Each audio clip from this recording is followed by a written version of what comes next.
I'm Amani Moore, and this is my story. I knew struggle long before I knew success. Born to a single mother who worked 2 jobs to keep food on the table, I grew up in a modest home filled with love, faith, and quiet resilience.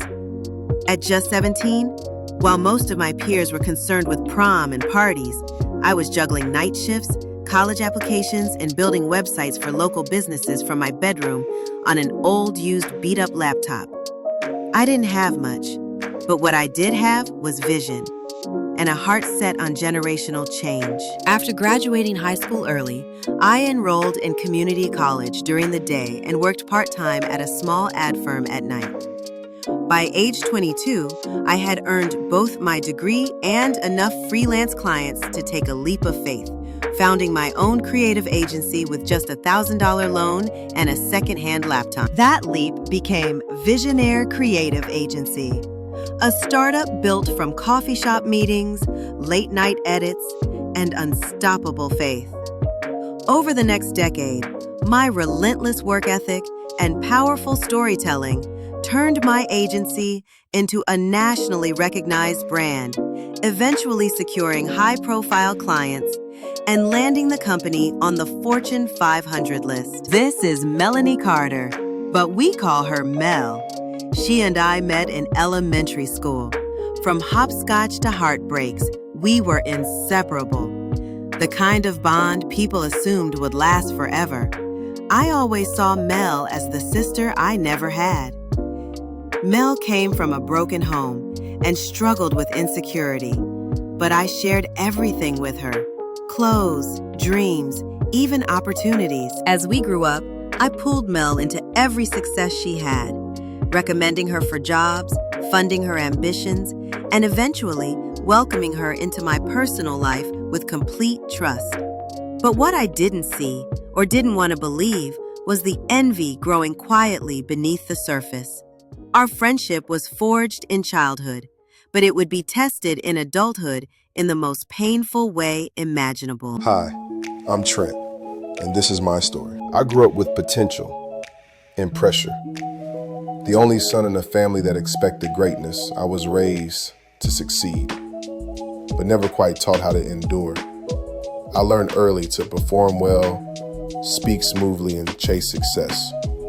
But underneath my drive was a man haunted by self-doubt and constantly comparing myself to others. I moved to Charlotte in my early 30s and met Amani Moore at a professional summit. What began as admiration for her brilliance quickly evolved into a relationship. Amani represented everything I admired: discipline, vision, and emotional intelligence. When she offered me a partnership in a growing company, I felt chosen, powerful, important. But deep down, I struggled to keep up, not intellectually, but spiritually and emotionally. My relationship with Amani began to strain under the weight of wedding planning, public expectations, and my quiet internal fears of being less than. When Mel moved into our home and began giving me attention without expectation, I felt something I hadn't felt in a long time: control. Mel didn't challenge me. She flattered me. She saw my confusion and slid into the cracks. The affair wasn't about love. It was about power, ego, and escape. I thought I was getting more freedom, but I ended up more lost than ever. When Amani discovered the truth and ended everything, I was left with Mel and a sinking realization that I had destroyed the one person who had truly believed in me. Hi, I'm Melanie, but I'm better known as Mel. I learned early how to survive without anyone's help. Raised in a fractured home where love came in conditional doses, I became fiercely independent and quietly resentful of anyone who had what I didn't. I masked my pain with sarcasm, my fears with fashion, and my ambition with a carefully crafted charm. I met Amani Moore in elementary school. At first, I was drawn to Amani's gentleness and stability. Where I had chaos, Amani had peace. We became fast friends. tethered together through teenage milestones, sleepovers, and shared dreams of making it big. But as the years passed, the differences between us deepened. Amani was the achiever. I'm the dreamer who never quite followed through. Amani had mentors and discipline. I had excuses and distractions. And though Amani always shared her wins, recommending me for opportunities, helping me land clients, even giving me free housing when times got tough, the imbalance quietly burned inside of me. What began as admiration twisted into quiet envy. To me, Amani's life seemed effortlessly perfect. A thriving company, respect in every room, and now a loving fiancé. Though I'll never say it out loud, I've often wondered, why her? What does she have that I don't? When my own life spiraled, lost clients, eviction, professional failures, I reached out to Amani, not just for help, but subconsciously for a second chance to claim what I thought I deserved. Moving into Amani's home was a lifeline, but also a temptation. I didn't plan to fall for Trent, not at first. But when he showed signs of vulnerability, confusion, and subtle attraction, I leaned in. It wasn't just about him, it was about winning. It was about finally being chosen, about proving to myself and to Amani that I could take up space too.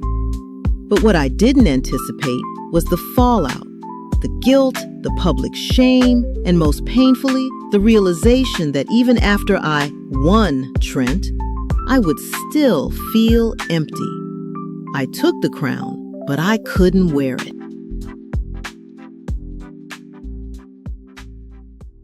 In a quiet, upscale suburb of Charlotte, North Carolina, Amani and Trent are enjoying what feels like the calm before a beautiful forever. Their evenings are filled with soft laughter, late-night conversations, and careful planning for the wedding of their dreams. Just 6 months earlier, Trent proposed to Amani beneath the glow of string lights on a luxurious rooftop. A moment of magic, love, and promise. Mel, Amani's best friend, stood beside her that night, smiling, applauding. But what Amani didn't see was the shadow behind the smile. Because while she was saying yes to love, betrayal was already walking through the door, dressed as loyalty, and waiting for the perfect moment to strike. Amani had built everything with her bare hands. Her name, her agency, her future. She had opened her heart, her home, and her business to the two people she trusted most, the man she loved and the woman she called sister. But trust can be blinding. And sometimes the danger isn't outside the house. It's already sitting at your table. What began as a kind gesture, inviting Mel to stay just until she got back on her feet, would unravel the foundation of everything Amani thought was secure. The laughter would turn to tension, the silence would grow heavy, and the love she thought would carry her to the altar would soon feel like a stranger's touch. It started small. A glance too long, a whisper behind a closed door. The kind of moments Amani was too kind to question, too loyal to believe could mean anything more. After all, she loved them both, so she gave the benefit of the doubt. Again and again, even when her spirit whispered, "Something isn't right," she silenced that voice, the same voice that had protected her for years, because she couldn't imagine betrayal wearing the face of someone she once prayed for. But truth doesn't stay buried forever. It rises, in missed calls, in tension that lingers too long after the laughter fades, in glances that no longer hide. And when the truth finally revealed itself, it didn't come quietly. It came like a tidal wave, drowning the love, the friendship, and the foundation Amani had fought to build. The house is quiet. Too quiet. Amani walks slowly down the hallway, barefoot, robe tied around her waist, holding a cup of tea. She pauses. Something feels off. A faint vibration from the kitchen counter catches her attention. Trent's phone. She picks it up. The screen lights up. The name, Mel, with an emoji of a pair of lips, is on the screen. A message preview flashes. Can't wait to feel your hands on me again. Amani freezes. Her breath catches in her throat. She opens the phone. Text after text, pictures, late-night call logs. Her hand trembles. Her teacup falls to the floor, shatters. She doesn't notice. She stumbles into the bathroom. Her face goes pale, looks into the mirror. Her own reflection seems distant, broken. Her knees buckle, and she slides down the wall, clutching the phone. Tears fall, silently.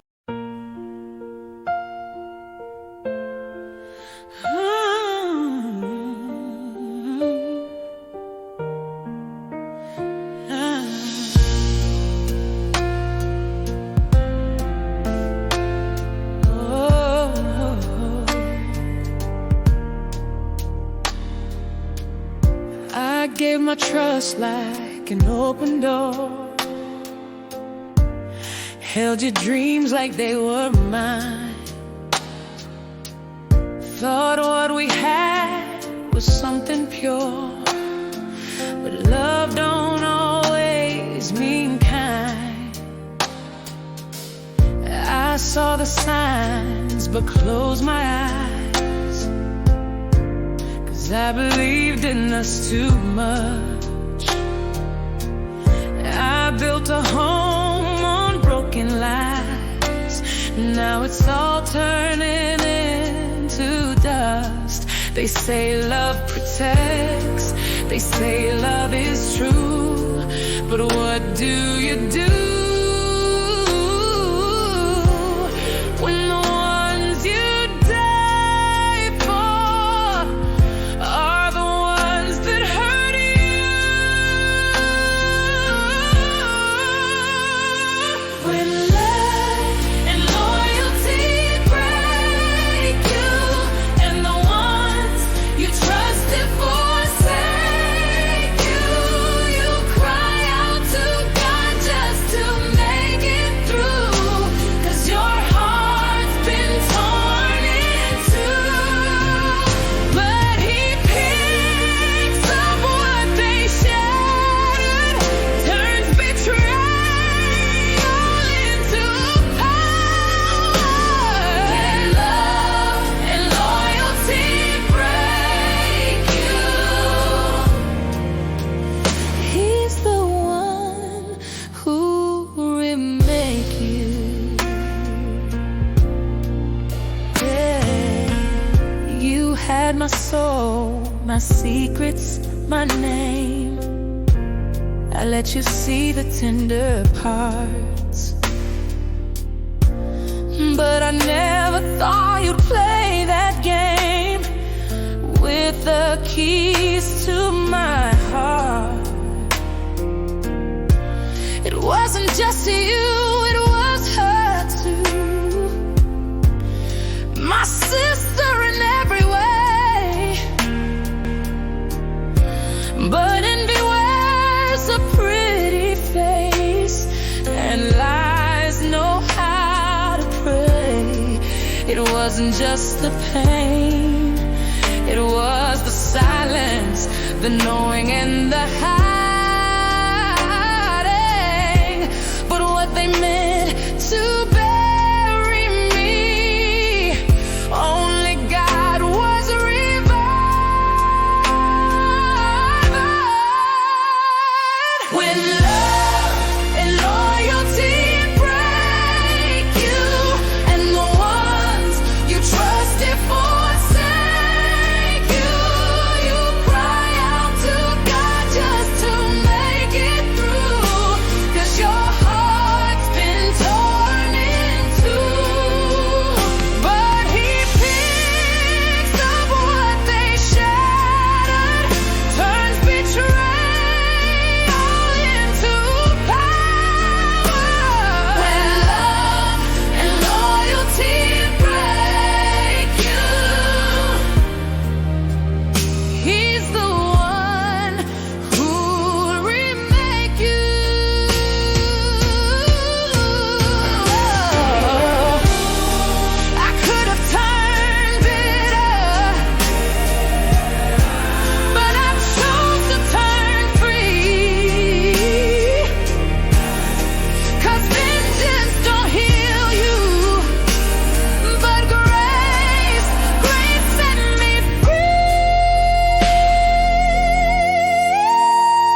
Betrayal doesn't always scream.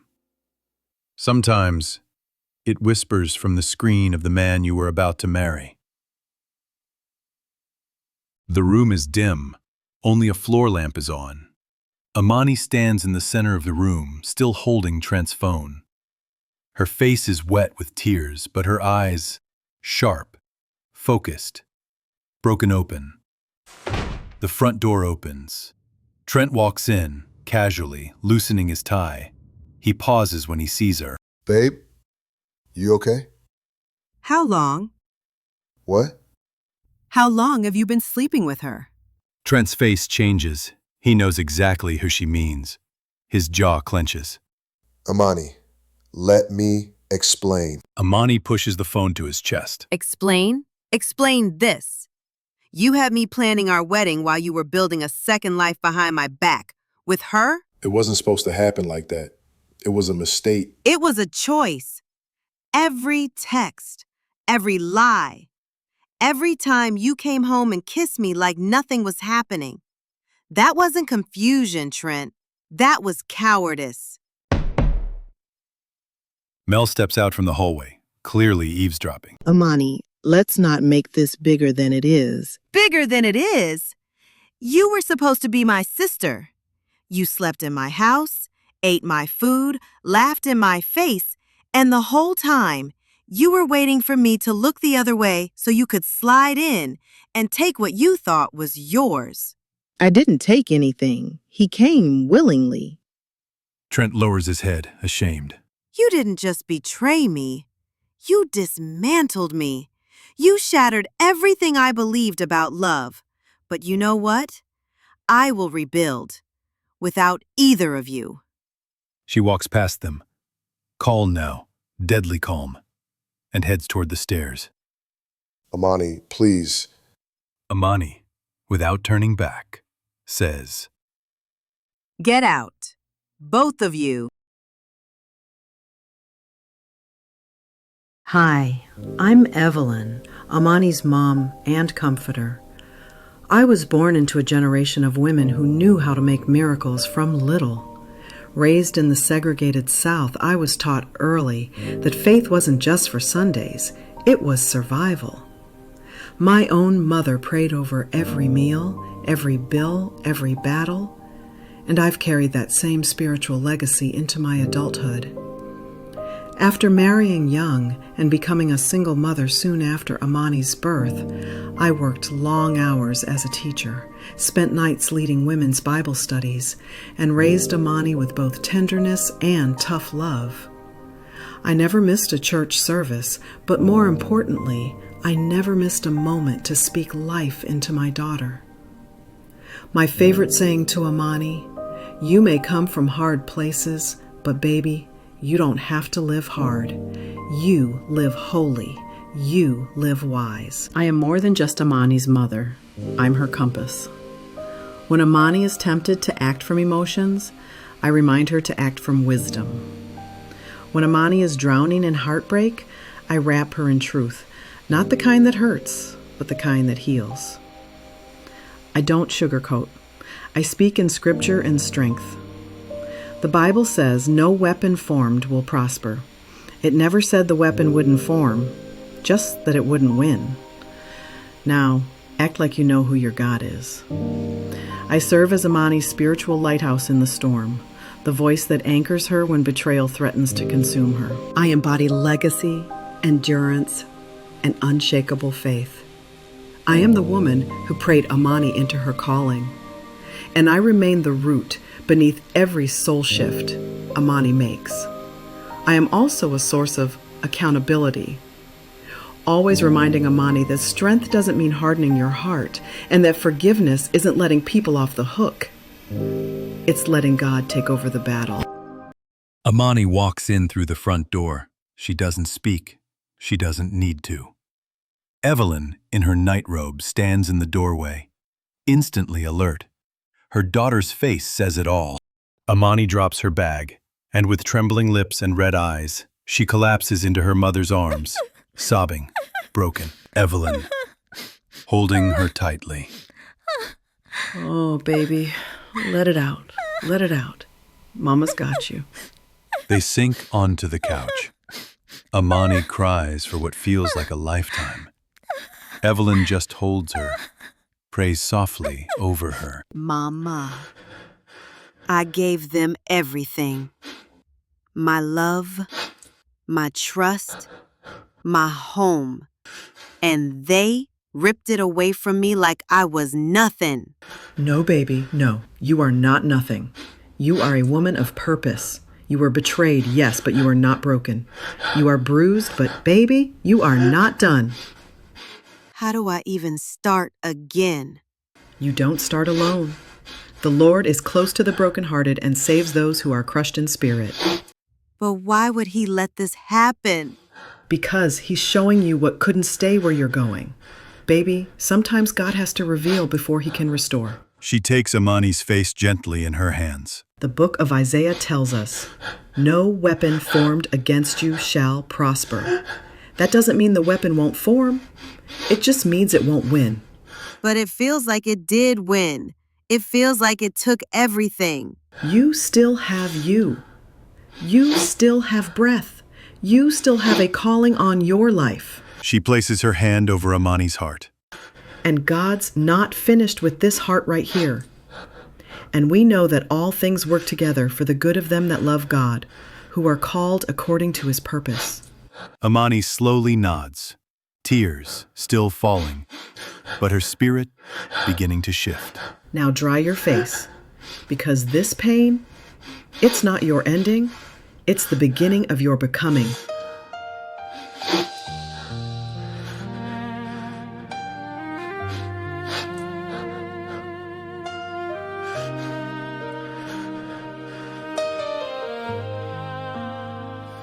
I've cried in silence. I've prayed through pain. But somehow in the dark, I still heard his name. There were nights I felt forgotten, tears on the pillow, no end in sight. Every whisper said, you're broken,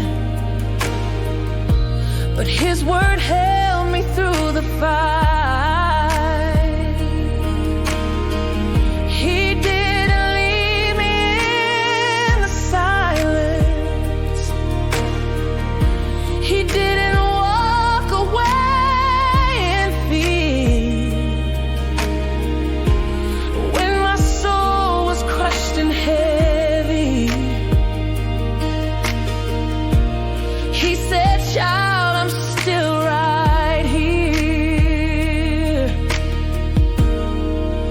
The Lord is close to the broken. He hears the wounded cry. He's a shelter in the battle when there's no strength left to try. No weapon formed can shake me. No darkness steal my song. I may be bruised, but I'm not buried. With him I still belong. I've been lied on, I've been shattered, loved by some who watched me fall. But through every storm and heartbreak, his mercy covered it all.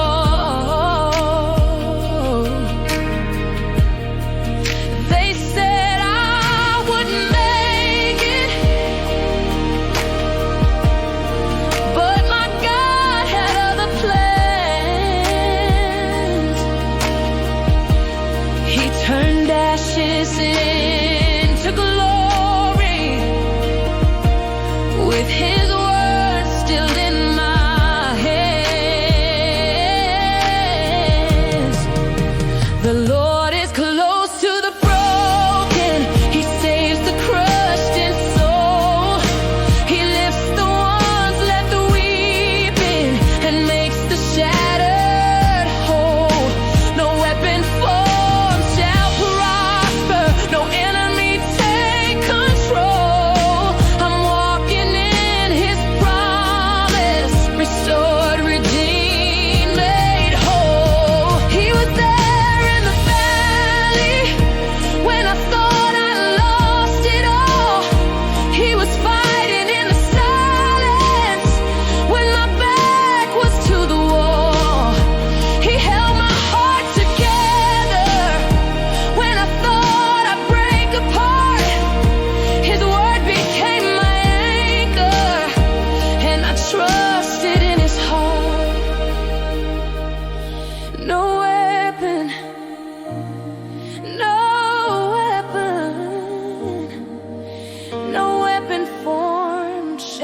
Now living with Trent, in a cold, toxic relationship full of mistrust, Mel clings to illusions of power. She flirts in front of him to provoke emotion. She pretends all is well when they run into Amani in public. But behind closed doors, she knows she lost a sister and gained a hollow victory. Trent, thinking to himself, I traded peace for poison. I left loyalty for lust. And now I can't even sleep in my own bed without wondering who she's texting. Evelyn's backyard. Early morning. The sun is just beginning to rise, casting a golden glow over a small garden. Birds chirp softly in the background. It's quiet, peaceful. A breeze moves gently through the trees. Amani steps outside in a soft robe, coffee mug in hand. Her hair is tied back, face bare. She looks tired, but lighter. There's a stillness in her that wasn't there before. She walks barefoot through the grass, pausing at a stone bench beneath a blooming tree. She sits, sips, breathes. She opens a small leather-bound journal. On the page, Day 1. I am still here. Her hand trembles just slightly as she writes the words, but she writes them anyway. She closes her eyes. We hear her thoughts. Maybe healing doesn't come all at once. Maybe it comes in moments, in silence, in breathing, in choosing not to break. Maybe peace isn't loud. Maybe it's this, sitting still and letting God fill the broken parts. Evelyn's kitchen, later. Amani helps her mom chop vegetables at the counter. There's laughter between them. A gospel song plays low from the radio. She hums to herself. This time, it's not forced. Reclaiming her purpose. Amani's office, day. The walls are glass. Sunlight pours in. The skyline of Charlotte looms outside, bright and alive.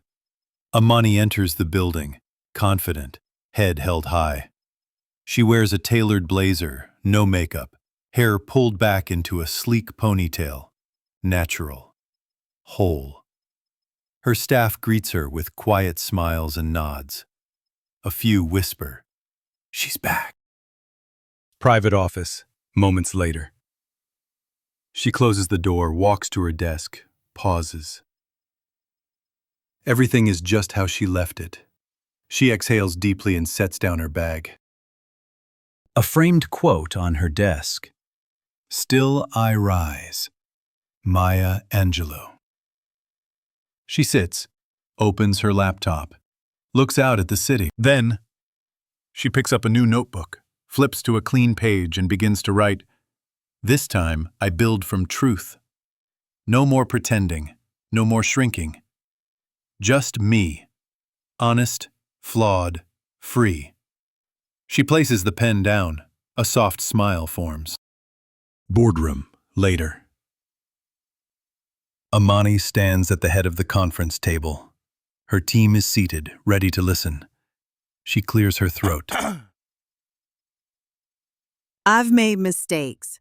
I've loved deeply, lost painfully, but I haven't lost myself. I'm rediscovering her. This company, this dream, it was never about the money. It was about the message, and it still is. We shift stories.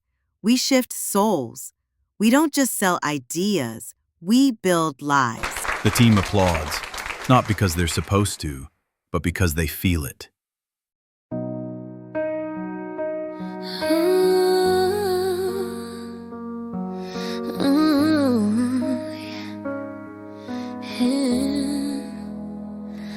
I've been shattered, I've been shaken, left alone with all the blame. But I stood up from the wreckage, still breathing through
and I'm finally right.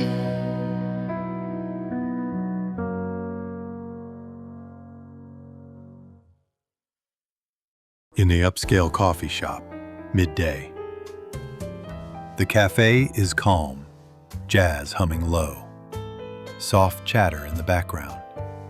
Sunlight pours in through tall windows. Bookshelves line the back wall. Amani sits at a corner table with her laptop open, working on a new campaign concept. Her face is focused, but peaceful. She's starting to glow again. A voice speaks in the background. You always this deep in thought over cappuccinos. She looks up. Elijah, 40s, tall, well-groomed with kind eyes and calm energy, stands a few feet away, coffee in hand. He's dressed casually, confident but not loud, gentle strength. Only when I'm trying to change the world in 90 seconds. I figured. Either that or you were planning the next revolution. They both chuckle. I'm Elijah. I teach a business development class down at the community center. I've seen you here a few times.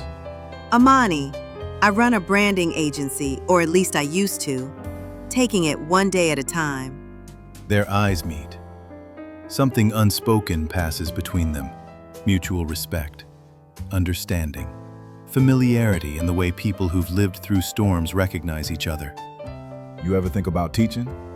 Teaching? Yeah, I'm serious. Most of our women-led startups could use someone who understands messaging and impact like you do. You've got purpose written all over you. She stares at him. Her lips part slightly. Something inside her stirs. No one said that to me in a while. Well, sounds like it's time someone did. Amani sips her coffee, still looking at him. I might take you up on that. Amani takes him up on his offer. They spend a lot of time together over the next few weeks. Their connection was slow, intentional, and deeply affirming. Elijah respected her space, her strength, and her scars. Where others had taken from Amani, he became a man who poured into her. Amani and Elijah sit together on a bench outside the community center at sunset. The atmosphere is warm and peaceful. Amani is gently smiling, slightly turned towards Elijah, who is listening intently with a calm expression. A coffee cup sits beside them. Their posture is relaxed, shoulders slightly leaning toward one another, a soft moment of quiet connection, where emotional trust is beginning to form between the two of them. Elijah is the emotional antithesis of Trent. Not flashy, not confused, not driven by ego. He's steady. He's kind. He listened to understand, not to respond. His presence in Amani's life represents a shift. From survival to softness. From guardedness to genuine vulnerability. He encourages her faith, her rest, her laughter. And he makes sure she never feels like she has to earn love again. They share deep conversations, garden together, laugh like teenagers. Amani, thinking internally. He didn't fix me. I wasn't broken. But he held up a mirror and showed me a queen who never stopped shining.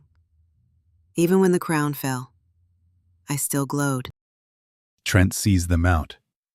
Elijah opens the car door for her. She laughs.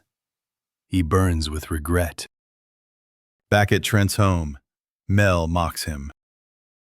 He yells. She flirts with the delivery man.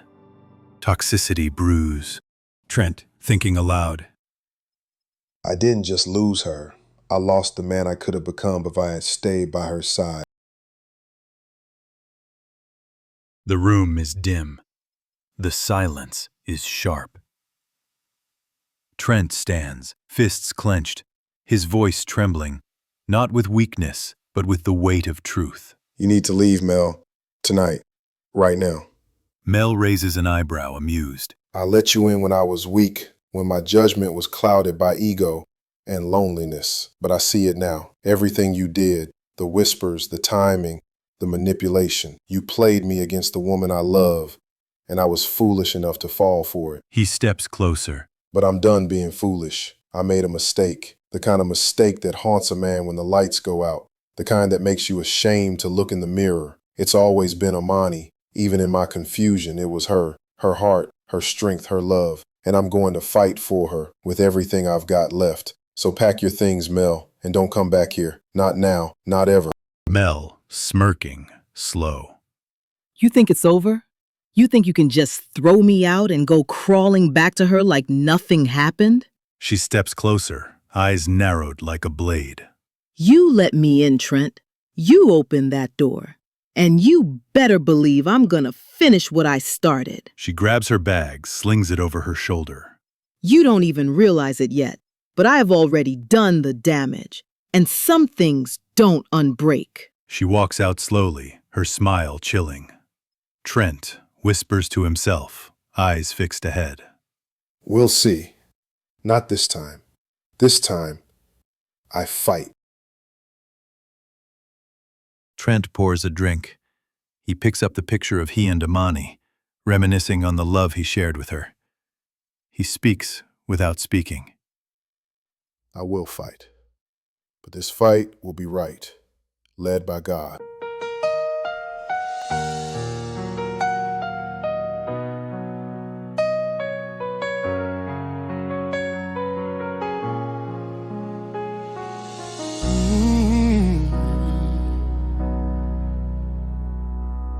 I should have seen it coming, that look in her eyes. Sweet words, bitter lies, hid behind a soft disguise. You were my heart, my home, my peace. But I let a storm come in and steal your dream.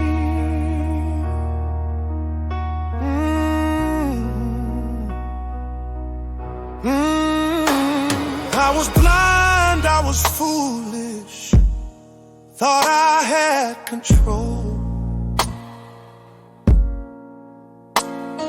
But weakness caught me slipping, and it cost your soul.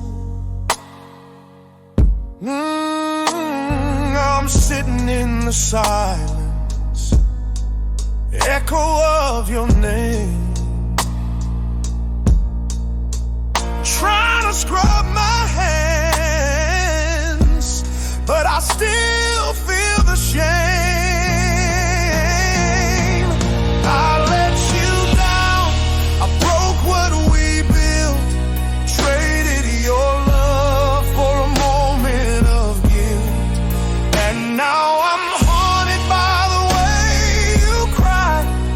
Your trust was gold, and I let it die. I fell for a lie, and now I see the one I hurt the most was me. She came dressed in comfort, played the friend so well, but it was a dagger laced in sugar that I couldn't smell. And you stood beside me, love pure and true.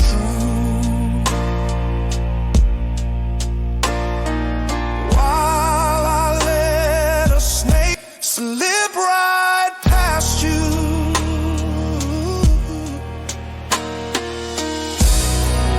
if I could turn back the night,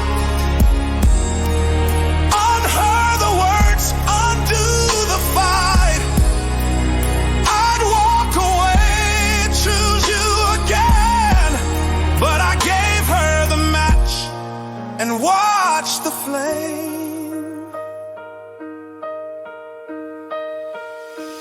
God isn't done with you, no matter what you did. That's what you said as you closed the lid on the part of your heart that I destroyed. Now I'm just a man standing in the void. I let you down. I broke what we built, traded your love for a moment of guilt. And now I'm haunted by the way you cried. Your trust was gold, and I let it die. I fell for a lie, and now I see the one I hurt the most was me. I was a fool, but I won't pretend. I'd give anything for a chance to mend. But if it's too late and we're through, just know I never stop loving you.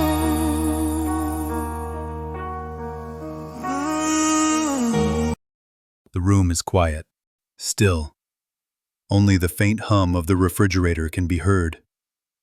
The lights are dim, casting soft shadows across the space that once felt like home, now filled with silence and regret.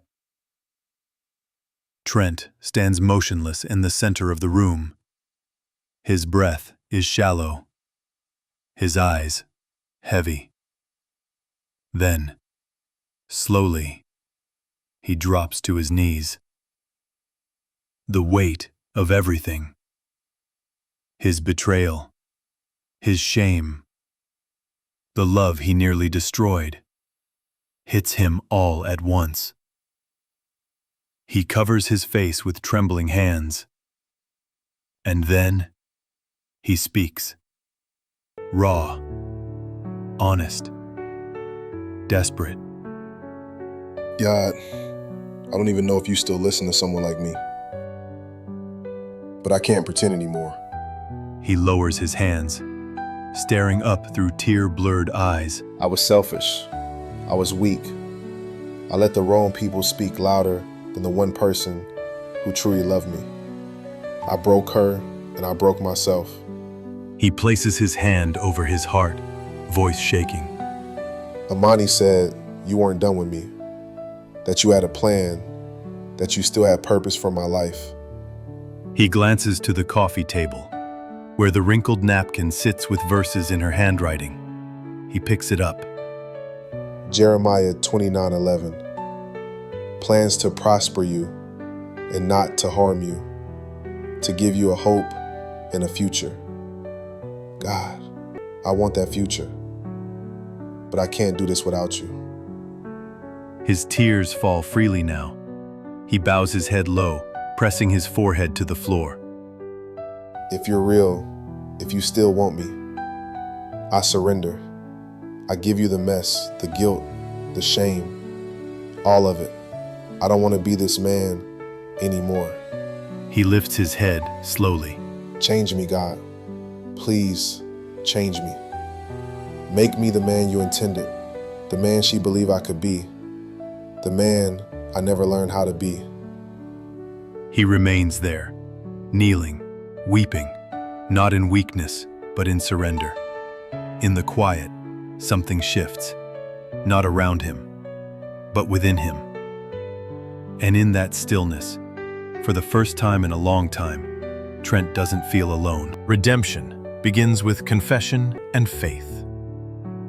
If you declare with your mouth, Jesus is Lord, and believe in your heart that God raised him from the dead, you will be saved.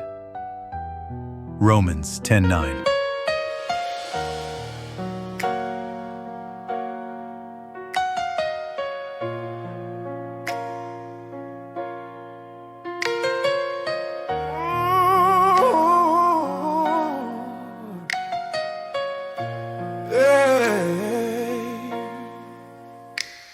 I was drowning in my silence,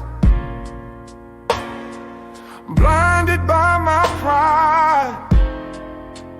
Tried to hold it all together while I was breaking inside. But grace found me in the shadows when I thought I lost the fight.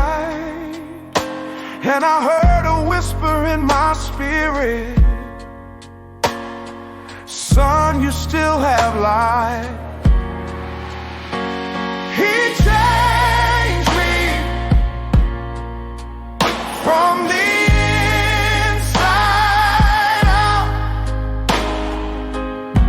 He healed a part of me I couldn't talk about.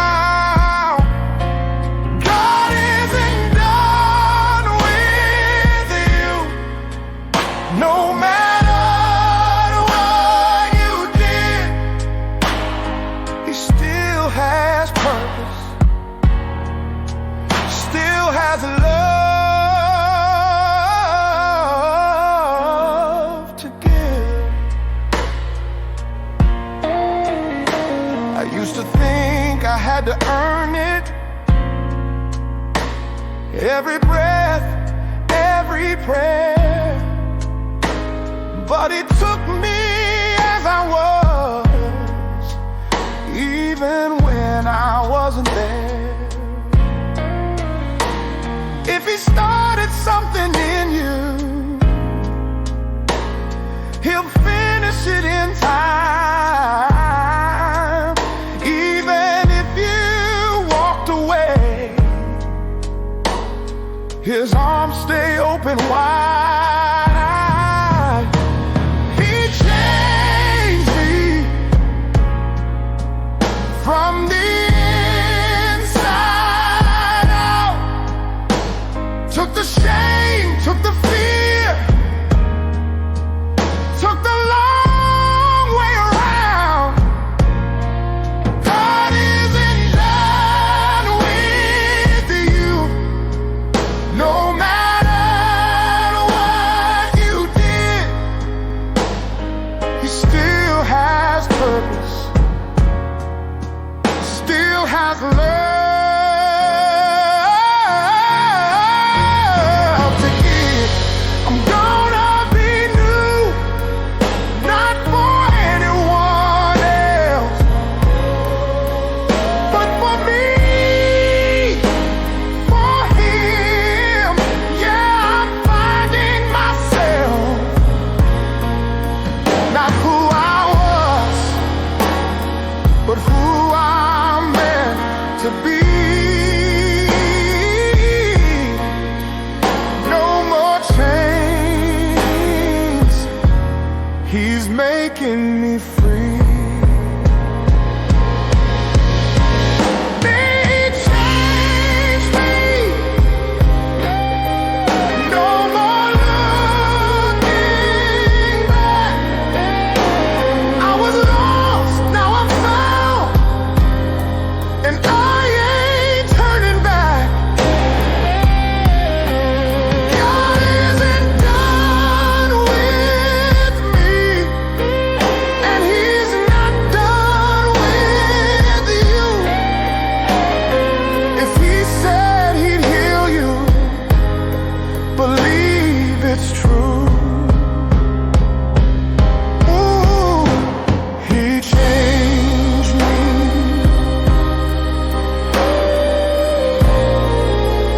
Ooh,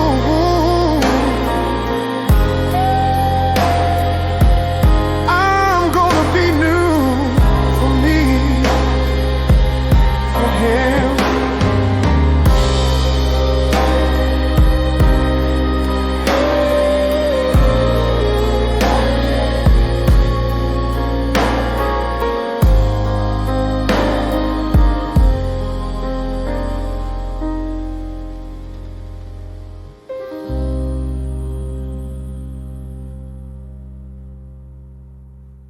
Small inner city church.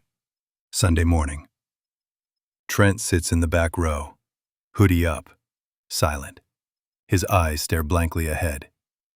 The preacher walks the pulpit, his words thunder with gentle power.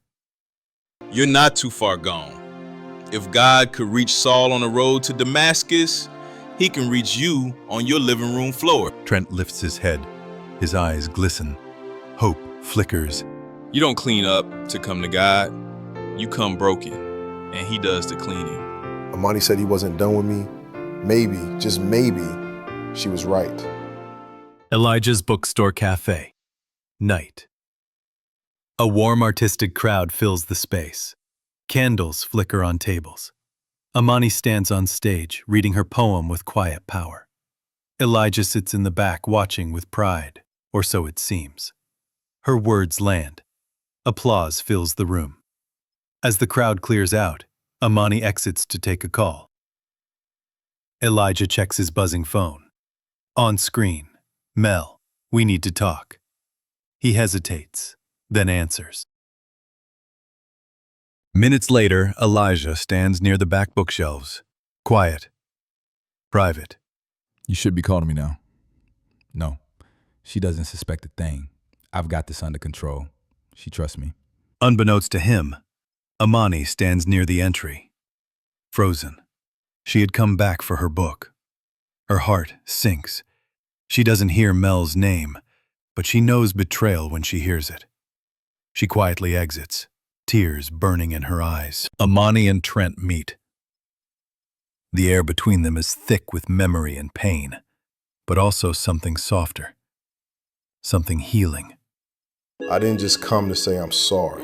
I came to tell you I found God again, or maybe he found me. I believe people can change because I had to. She places the napkin back in his hand, the same one she gave him before. Elijah, he's not who you think he is. I did some digging after that night I saw him with Mel. Amani's face tightens. I overheard him. I didn't know it was her, but now it all makes sense. They both realize they've been set up, manipulated, but not destroyed. Back at Trent's rebuilt apartment, night. Soft jazz plays. Trent and Amani sit on the couch holding hands, honest, present. I'm not asking for perfection, just for a chance. I want to do life with you, the real way, God's way. Then let's start from truth, from healing, from love that doesn't pretend. They lean into a gentle kiss. In the conference room of Amani's firm, day, hidden camera footage, screenshots, emails. Trent and Amani expose Mel and Elijah at a press conference hosted by Amani's law team. Their manipulation, fraud, and scheming come to light. Investors walk away from Elijah. Mel is served with legal papers. When we place our life issues in the hands of God, we stop fighting battles we were never meant to carry alone, because once it's in His hands, the outcome is already victory. Even if it doesn't look like it, even if it doesn't feel like it. Victory isn't always loud. Sometimes it's peace when we should be breaking. Sometimes it's walking away from what hurt us with our head held high. You see, God allows certain storms not to destroy us, but to develop us. He lets the ground shake, so what's fake falls away, and what's real remains. He allows heartbreak to teach us healing. He allows loss, so we learn where our true worth lies. Nothing is wasted in the hands of a faithful God. What was meant to break you, He will use to build you. So even when it hurts, even when you don't understand, know this: if God is in it, the ending is always victory.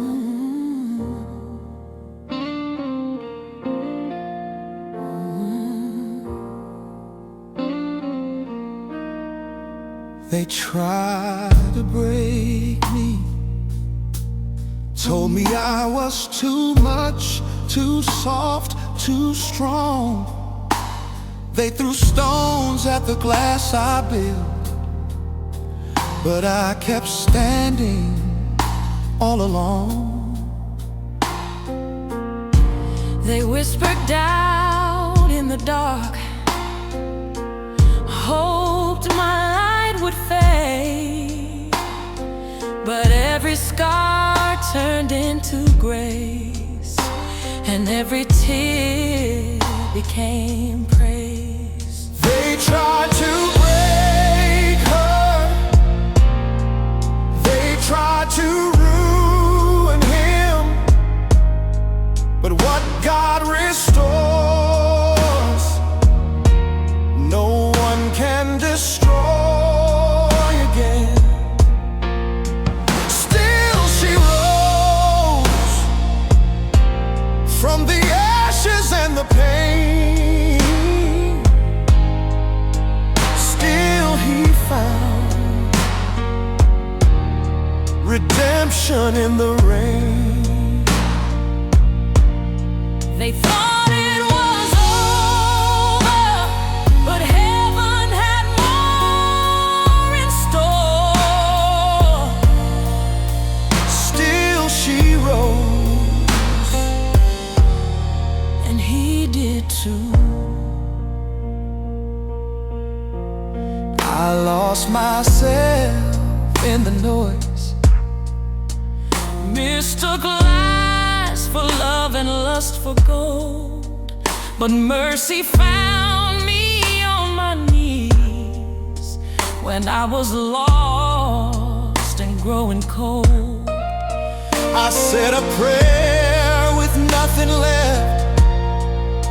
He took the shame I tried to hide. Now I walk with open hands. No more fear, no more pride. They tried to break her, they tried to ruin him, but what God restores, no one can destroy again. Still she rose with fire in her eyes. Still he stood by the grace that never dies. They thought it was over, but heaven had more in store. You meant it for harm, But God meant it for good. even broken hearts beat stronger when they've survived the flood. And every no that crushed me Was a yes. that saved my soul. He gave beauty for my ashes, and he made this sinner whole. They tried to break her, they tried to ruin him, but what God restores, no one can destroy again. Still she rose, Hallelujah. still he rose, Thank you, Father. still they rose, Hand in hand, made whole. Still she rose, and he did too. Love bears all things, believes all things, hopes all things, endures all things. If you liked this video and was inspired by it, please give it a thumbs up and subscribe to this channel for more videos like this. And don't forget to share this video to help inspire someone else. Until next time, stay blessed.